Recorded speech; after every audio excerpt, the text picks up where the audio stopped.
Am I ready? Am I ready? I'm born ready, Johnny. Welcome back to another one. This is commitment to the vlog, this one. Look at it. I've just come up to film it because I'm actually going away. I've got to go and wash a bike. I'm going to go to Italy to wash a bike and then come back tomorrow, which is a little bit silly, but it's my job and that's what I've got to do, I'm afraid. So I thought I would bash out a TE300 2025 bike check video this morning before I go away, so I can get it on for this Wednesday, because we've got all the vlogs kind of planned from next week onwards leading up to the launch of the website on the 1st of December. I've got everything pretty much planned, so I just thought, right, let's bash out a 300 video before we get into the rest. So here we are. This is Johnny's favourite, innit? This is Johnny's favourite, this one. He likes this one. She's a beauty. She is a beauty. She's not even... I think we started it up when we got it, and we haven't really done anything since. So what we're going to do, TE300 2025 bike check. Like I said before, I'm not going to say the same things as what I said about the 250, but from standard as a 2025, fan kit, the better suspension, the Brembo brake systems, the map switch, traction control. Oh, this one actually hasn't got, no, it's 2-stroke, so it hasn't actually got, it's just got the map switch. So that's all good, I think. 1 second. 1345 gearing, I think, from standard.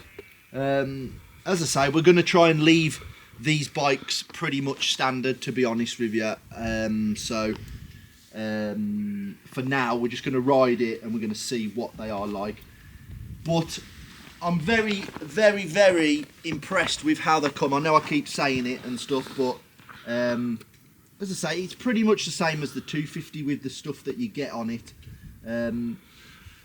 I know this new engine. I know it was new in 2024 for the enduro bikes, and I know it comes with, obviously, the gear ratio slightly different as well. That's why, hence the 1345 gearing from standard. That's why it comes a little bit different from that. What I am going to do in this video, if people have bought like a stock 300, I'm going to explain what I would do converting it for hard enduro. So that's another little teaser you're going to get in this video. So one of the things I would do is a Recluse clutch cover casing, just because they are a little bit stronger and a little bit better lasting. Another thing I would do is a rear disc guard.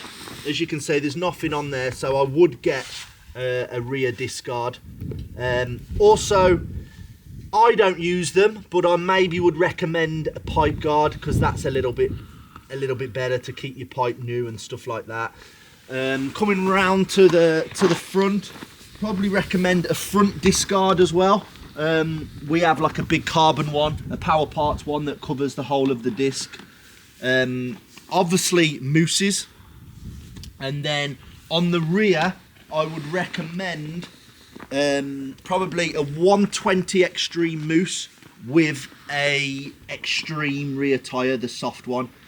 Also, what we tend to do as well with the rear mousse is tend to like cut it a lot and drill some holes, which I will go in more depth into that when we got the workshop up and running, and I can show you guys exactly what I mean.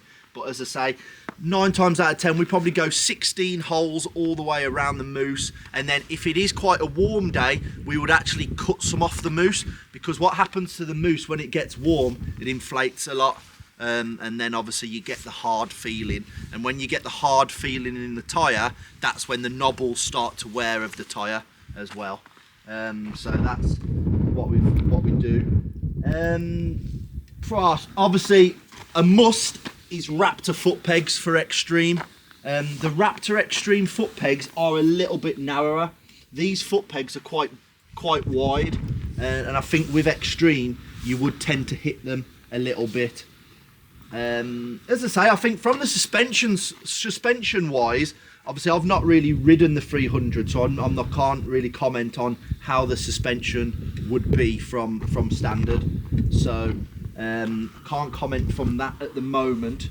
What else would I do? Oh, if you come round this side, what we do on Billy's little bike, the gear lever here, we probably just cut a little bit off it. What that does, obviously, when you are going through rocks and stuff like that, it's not quite as wide, and then it's not prone to getting hit. Definitely would recommend a linkage guard, because as I say, standard skid plate's pretty good, but then it doesn't come with a linkage guard, which is not too good for extreme. While we're down here, I would actually recommend a TM chain block as well. As I say, it just bends a little bit better than a standard one. The standard one's quite rigid. So what else would I recommend for hard enduro? Obviously, people mess about with the gearing and stuff like that, so I would obviously recommend getting maybe some different rear sprockets or front sprockets and trying some different bits. Whoa, what else would I recommend? Disc guards, pipe guard, good mousses, good tyres. There's not actually too much that you need to do to go hard enduro riding. What I will say as well, maybe, as I say, on Billy's bike we do run the FMF exhaust system as well. So, but as I say, it's not necessary, and from my side, if I was building a bike for hard enduro, I wouldn't really potentially need to put one on. I'm not in that level, to be honest with you. I'd rather get the suspension set up right, get the gearing right, get tire and mousses set up on point, because as I say, with the tyres and mousses, you would not believe how good they actually are if you've got them set up hooker. Yeah, like I said, what will be pretty cool, hopefully one of the days I'll get to do a bike check video on Billy's actual bike. Do you know what I mean? So you guys can actually look to see what's different from a factory bike to a standard bike. As I say, with Billy's bike, it's set up for him at the end of the day. It's not going to be like a standard bike. It is going to be different. Some of the little bits that he has on his bike compared to a standard one, engine wise, is set up for Billy. It is slightly different to standard, because as I say, he likes a little bit more torque about the bike. He likes the gear ratios to be a little bit different. So that's what from his side, he likes. What I will say as well, we have, on the factory bikes, we have a different swinging arm. Same length and everything, but the back of this is set up for the old spindle and the old nut. So then basically we can put the old wheels in and they bolt straight in. If you see on this nut, it's a 30mm nut, but it's quite open, where the old bikes were covered. So at the factory, they were pretty scared that if we hit this in an extreme race, then potentially we wouldn't be able to get the nut off. So they made a swinging arm to take the old spindle, and then the old nut is enclosed, so it's not going to take a bit of a beating. Billy with Raptor foot pegs has now changed to 10mm back, so that's something a little bit different to this bike that he's changed. Like I said, he runs the full FMF system. Some of the bits that I've said, you know, like triple clamps, he uses 22mm offset. That's just that's what these are at the end of the day, the 22mm offset.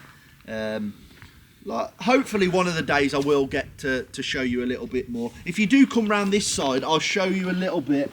In here, this is obviously the feed for the fuel pipe and everything, the connection. In the power parts book, there is a black connection that's actually like a lock-on.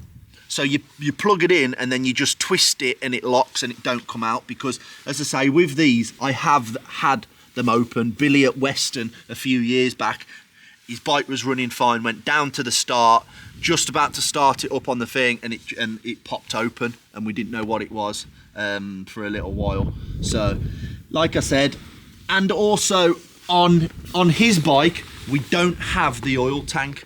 And one of the main reasons for this is just to save a little bit of weight at the end of the day. That's all it is. If we get rid of all the oil tank, and then in a race, do you know what I mean, it is a little bit lighter and there's less stuff underneath the tank, you know, that potentially could go wrong, or you could have problems with on a race day.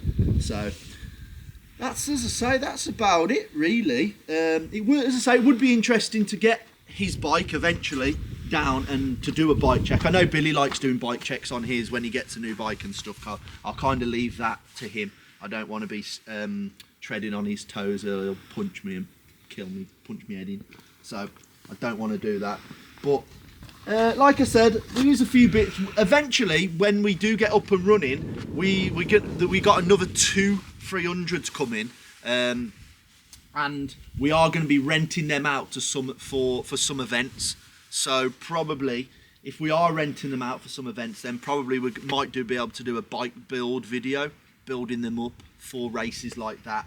I go away next week to the Netherlands to see a sponsor. We've had a sponsor come on board that's going to be providing all the clothing for the off-road experience. So I'm going out there to make a vlog and to meet them and get a tour around the factory and stuff. So I'm going to take you guys along for that. That's going to be pretty cool. I am looking forward to that.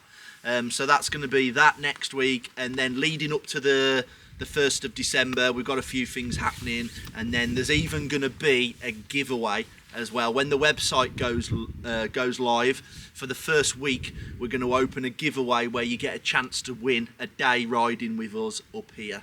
So that's going to be pretty cool. Obviously, there's going to be, you need to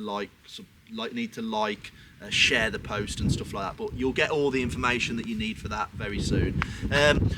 Leave us a comment about the 300, what you guys, if there's anything else that you guys want us to talk about and stuff.